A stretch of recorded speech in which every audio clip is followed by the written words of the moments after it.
સિરીઝમાં આપનું સ્વાગત છે. છેલ્લા ઘણા સમયથી આપણે ધીમે ધીમે મેથેમેટિકલ સ્ટેટિસ્ટિક્સમાં સ્ટેટિસ્ટિકલ ઇન્ફરન્સ ટોપિક્સ ઉપર આગળ વધી રહ્યા છીએ. આજે આપણે સ્ટેટિસ્ટિકલ ઇન્ફરન્સની અંદર જુદી જુદી ટાઈપના એસ્ટિમેટર, એમાંના એસ્ટિમેટરની જે પ્રોપર્ટીઝ છે એમાંની એક પ્રોપર્ટી સફિશન્સી અને એફિશન્સી, એના ઉપર આપણે વાત કરીશું. તો પહેલાં તો આપણે એ કરીએ કે એસ્ટિમેટર એટલે શું, કે વોટ ઇઝ સ્ટેટિસ્ટિક. તો statistic is a real valued function of sample observations or sample data. If suppose you have a random sample taken from the given population, and population has some unknown parameter, then we define a sum function based on sample values. Say, as for example, if I have n observations x1, x2, xn, I define a statistics as a sum of observations x1 plus x2 plus xn, or sum of square of the observation, or 1 upon summation xi. I can define any real valued function. Such types of function is known as the statistic or estimator.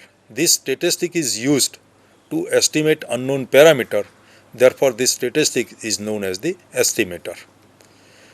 If this statistic is used as an estimate to estimate unknown parameter, whatever the sample observations we have, we substitute in the function and find the answer of that statistic or value of that statistic. That value is known as the estimate of unknown parameter, whatever it, population mean, population standard deviation, or any parameter, we say suppose theta. So here we assume general notation, a random variable x follows certain distribution having PDF or PMF fx theta, where theta is unknown parameter. So among all these statistics, different statistics, which statistic is said to be best? So we say that a statistics which contain certain types of properties, which possess certain properties, say unbiasedness, consistency, sufficiency, and efficiency. So any statistic or estimator which possess these four properties, then we can say that this estimator or statistic is best estimator.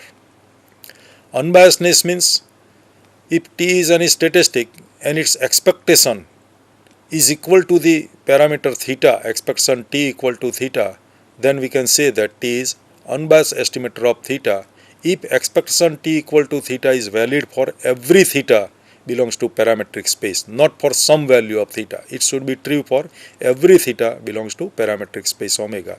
Then t is called unbiased estimator. Similarly, in consistent statistic, if Tn is a statistic, if Tn converges to theta in probability, then we can say that Tn is consistent estimator of theta. પણ આજે આપણે મિત્રો સફિશન્સી એટલે શું એ વાત કરવી છે કે which statistic is called sufficient statistic. In statistical inference, the core area of statistical inference is to find information regarding the unknown parameter. Our aim is what? Suppose you are given the huge data. We wish to conduct data analysis. So for data analysis, we first specify certain parameters which is of our interest. So we wish to know, or we wish to estimate this unknown parameter. We wish to get some information of these unknown parameters on the basis of available data or available information. So how to find out the information regarding the unknown parameter? That is the core part of statistical inference. When we conduct any data analysis, then again we think about the population, which population is involved in this study, which are the unknown parameters, how to estimate the parameters. So to get the information regarding the parameter, we must define a sum function of the data. Whole data itself contains information regarding the unknown parameter. Suppose you have given 100 observations, a sample of size 100 is taken from the distribution.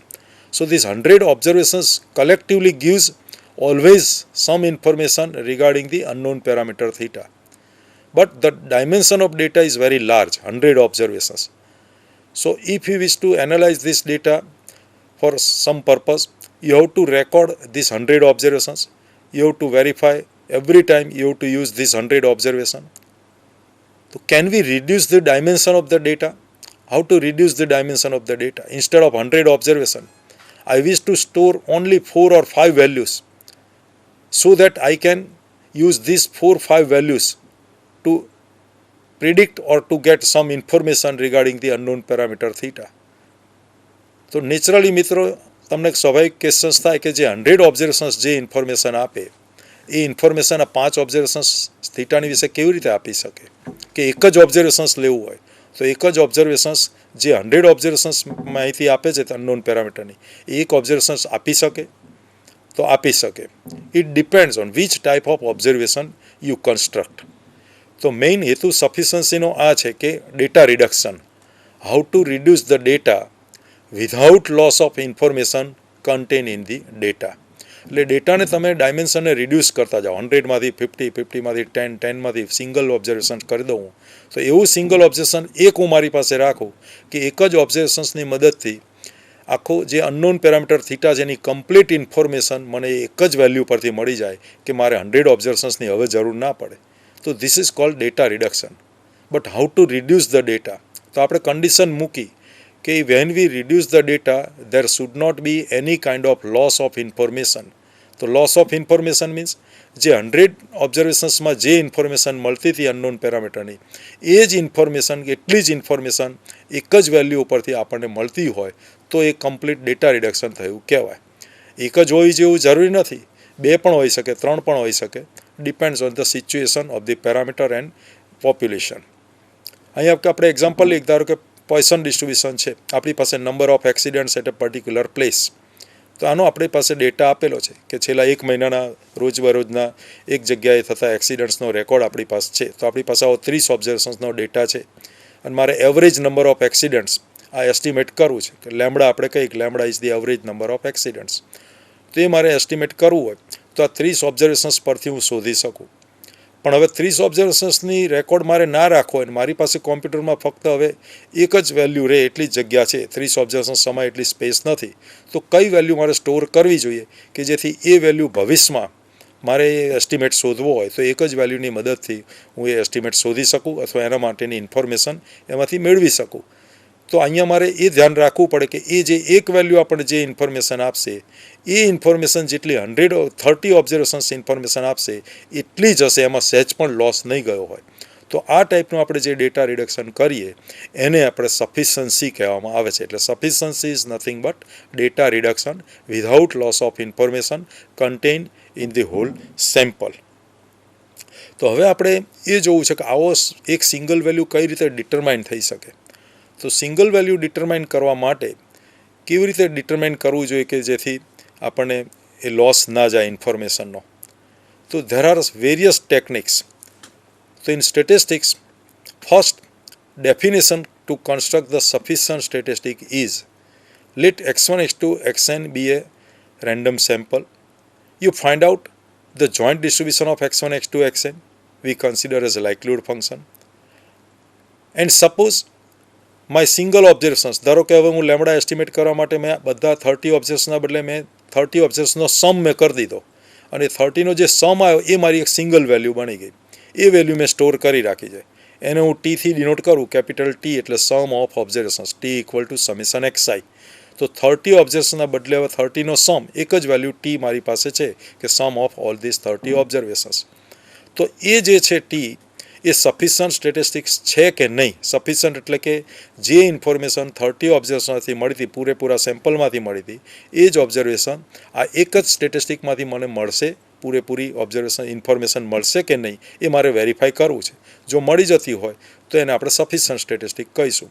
તો આવું સફિશન્ટ statistic છે કે નહીં verify કરવા માટેની એક definition આ રીતની છે કે હું જોઈન્ટ ડિસ્ટ્રીબ્યુશન x1 x2 xnનું હોય તો એવી જ રીતે હું કન્ડિશનલ ડિસ્ટ્રીબ્યુશન બનાવું કે define conditional distribution of x1 x2 xn given a statistic t. If this conditional distribution is independent of theta, that means it does not involve theta, then we can say that whatever the information contained in statistic t is same as the information contained in the whole sample of size n. So therefore T is sufficient statistic. તો અહીંયા મારે આ prove કરવું પડે કે conditional distribution of x1 x2 xn given t should be independent of theta or it should not involve unknown parameter theta which we wish to estimate or for which we wish to get information. So what is the drawback of this definition? કે આ ડેફિનેશનમાં પહેલું તો તમારી પાસે statistic હોવો જોઈએ. અહીંયા આપણે એવું ક્વેશ્ચન નથી કરતા કે સફિશિયન્ટ સ્ટેટિસ્ટિક કેવી રીતે ડિરાઈવ કરવો. કોઈ એક સ્ટેટિસ્ટિક તમને આપ્યું છે, અહીં 2-3 સ્ટેટિસ્ટિક આપણે લઈએ કે t equal to summation x i, t equal to summation x i square, t equal to product x i, આ બધી સિંગલ વેલ્યુ જ મળવાની છે. તો આમાંથી which one contains all the information regarding the contain in the all samples in the complete sample. તો આ 3 statistics છે, એમાંથી કયો સ્ટેટિસ્ટિક કમ્પ્લીટ ઇન્ફોર્મેશન આપશે. તો એ ચેક કરવું તો મારે કન્ડિશનલ ડિસ્ટ્રીબ્યુશન ડિરાઈવ કરવા પડે. x1 x2 xn given summation xi, given summation xi square, given product of xi, આ 3 કન્ડિશનલ ડિસ્ટ્રીબ્યુશન શોધવા પડે. ત્રણેયમાં પછી જોવાનું કે which conditional distribution does not involve unknown parameter theta. તો that statistic is known as the sufficient statistic. તો આમાં main drop તો એક તો સ્ટેટિસ્ટિક તમારી પાસે હોવો જોઈએ. બીજું કન્ડિશનલ ડિસ્ટ્રીબ્યુશન ડિરાઈવ કરવા માટે આપણે જાણીએ છીએ કે પ્રોબેબિલિટી a ગિવન b, તો probability a intersection b divided by probability b. તો એવી જ રીતે f of x1 x2 xn given t શોધવું હોય તો મારે joint distribution of x1 x2 xn and t કરવું પડશે. ડિનોમિનેટરમાં માર્જિનલ ડિસ્ટ્રીબ્યુશન ઓફ t લખવું પડશે મારે. તો ટીનું ડિસ્ટ્રીબ્યુશન પણ ખબર હોવી જોઈએ. સમ ઓફ xiનું ડિસ્ટ્રીબ્યુશન ખબર હોવી જોઈએ, સમેશન xi સ્ક્વેરનું ડિસ્ટ્રીબ્યુશન ખબર હોવી જોઈએ, પ્રોડક્ટ ઓફ xiનું ડિસ્ટ્રીબ્યુશન ખબર હોવી જોઈએ. તો આ બધા સ્ટેટિસ્ટિક્સના ડિસ્ટ્રીબ્યુશન પણ તમારી પાસે હોય તો જ તમે કન્ડિશનલ ડિસ્ટ્રીબ્યુશન ડિરાઈવ કરી શકશો. તો આ બીજો ડ્રોબેક કે કન્ડિશનલ ડિસ્ટ્રીબ્યુશન માટે બધાના સ્ટેટિસ્ટિક્સના ડિસ્ટ્રીબ્યુશન તમે જાણતા હોવા જોઈએ. અને sometimes it is very cumbersome or difficult to obtain distribution of certain types of statistic. અમુક સ્ટેટિસ્ટિક્સના ડિસ્ટ્રીબ્યુશન ડિરાઈવ કરવા ખૂબ કોમ્પ્લિકેટેડ બનતા હોય છે. તો એ વખતે આ ડેફિનેશન ઉપયોગમાં નહીં આવે. તો પછી કેવી રીતે આપણે વેરીફાઈ કરવું સફિશિયન્ટ સ્ટેટિસ્ટિક? તો બીજું, નેમાન એન્ડ ફિશરે એક થિયરમ આપ્યું સફિશન્સીની અંદર કે સ્ટેટિસ્ટિકલ ઇન્ફરન્સની અંદર જો ખૂબ જ કોન્ટ્રીબ્યુશનનું હોય તો આ બે સ્ટેટિસ્ટિશિયનનું છે, ફિશર અને નેમાનનું. ખૂબ કોન્ટ્રીબ્યુશન ઇન્ફરન્સની અંદર એમણે આપેલું છે. તો સફિશન્સીની અંદર નેમાન ફિશર ફેક્ટરાઇઝેશન થિયરમ એક છે. કે શું કહેવા માગે, તો ટાઇટલ પરથી જ ખબર આવ્યું કે ફેક્ટરાઇઝેશન થિયરમ એટલે આમાં કંઈક ફેક્ટર પડતા હશે. તો શું ફેક્ટર છે, શું સ્ટેટમેન્ટ છે કે ધારો કે આપણે હમણાં કહ્યું કે x1 x2 xn n observations આપણે એ રેન્ડમ સેમ્પલ એક કોઈક ડિસ્ટ્રીબ્યુશનમાંથી લીધા છે કે જે ડિસ્ટ્રીબ્યુશનનું પીડીએફ કે પીએમએફ એફએક્સ થીટા છે. તો એનું હું જોઈન્ટ ડિસ્ટ્રીબ્યુશન બનાવું કે એને આપણે લાઇકલીહુડ ફંક્શન કહીશું, joint distribution of x1 x2 xn.